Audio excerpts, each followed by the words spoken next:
Hey, so it's Catherine. Today I'm going to show you how to make this really cute ribbon and pearl necklace. It's really simple if you just use an old shirt that is like a chiffon or like polyester kind of material.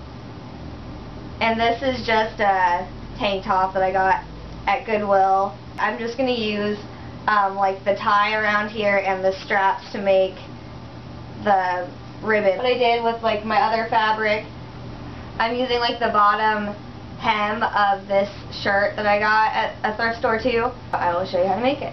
The supplies you will need are glass pearl beads in your desired color. Mine are white and pink. The white ones are for the black and white polka dot ribbon, and the pink ones are for the cat ribbon. For wire, I am using 32 gauge wire, but the smallest wire you can find is good enough. I also have large gold jump rings, silver connector rings, crimps, needle and thread, these optional crimp covers, a wire cutter, and fabric scissors. I found mine outside. First, take your shirt and cut off both of the straps to make your ribbon. Then, fold over one end of both straps to make a point and sew that down. And I didn't really like how that looked, so I folded it once more to make this triangle shape and sewed that down. I also left the other end untouched, and I will deal with that later. So now I'm going to bead my pearl beads onto my wire.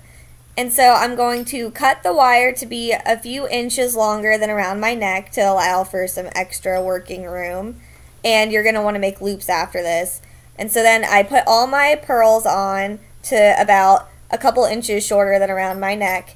And then I have added my crimp bead and clamped it down with my pliers, and then I will trim off the excess with my wire cutters. And make sure when you make the loops that you make it big enough to fit the ribbon through, but not so big.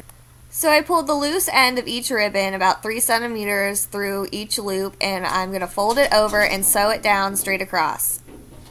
And I'm going to repeat that on the other end now.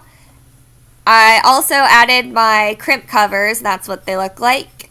Now I'm going to add my connectors over each ribbon, and that's what it all looks like when it's done. And on to the next one. To make my next necklace, I'm just going to use the hem of this shirt, and I'm going to cut that off and cut close to the seam, but don't cut it so that you ruin the stitches. And so I cut it off, and now I'm going to show you a close-up, and this is this crazy cat lady print fabric, and they're playing with yarn. How cute. And I'm going to cut it in half so that it's the length I want it to be, and I'm going to take one end of it and fold it over and sew that down to make a point.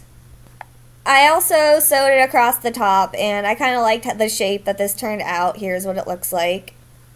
I cut the wire so that it is a little bit longer than my neck again, and beaded the pearls on until it is almost around my neck, and then I added this really awesome rhinestone bead in between some of the pearls, 3 before the end.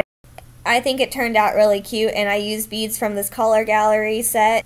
And I made my loops at the end and added my crimp beads and clamped it down. And now I'm going to put my ribbon through the end and sew that down, and make sure that you fold it over so that you prevent fraying, and sew it straight across.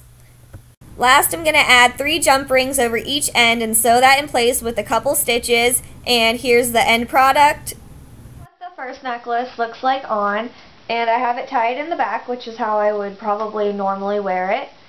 And I also, with the cat print fabric, I have made a cat hair bow, and this can also be worn in the front. Maybe like with a collared shirt or something, it might look cute. This is what the black and white polka dot necklace looks like on, and I really like how this one turned out. I really hope you enjoyed my video. Thank you for watching it. See you next time. Bye!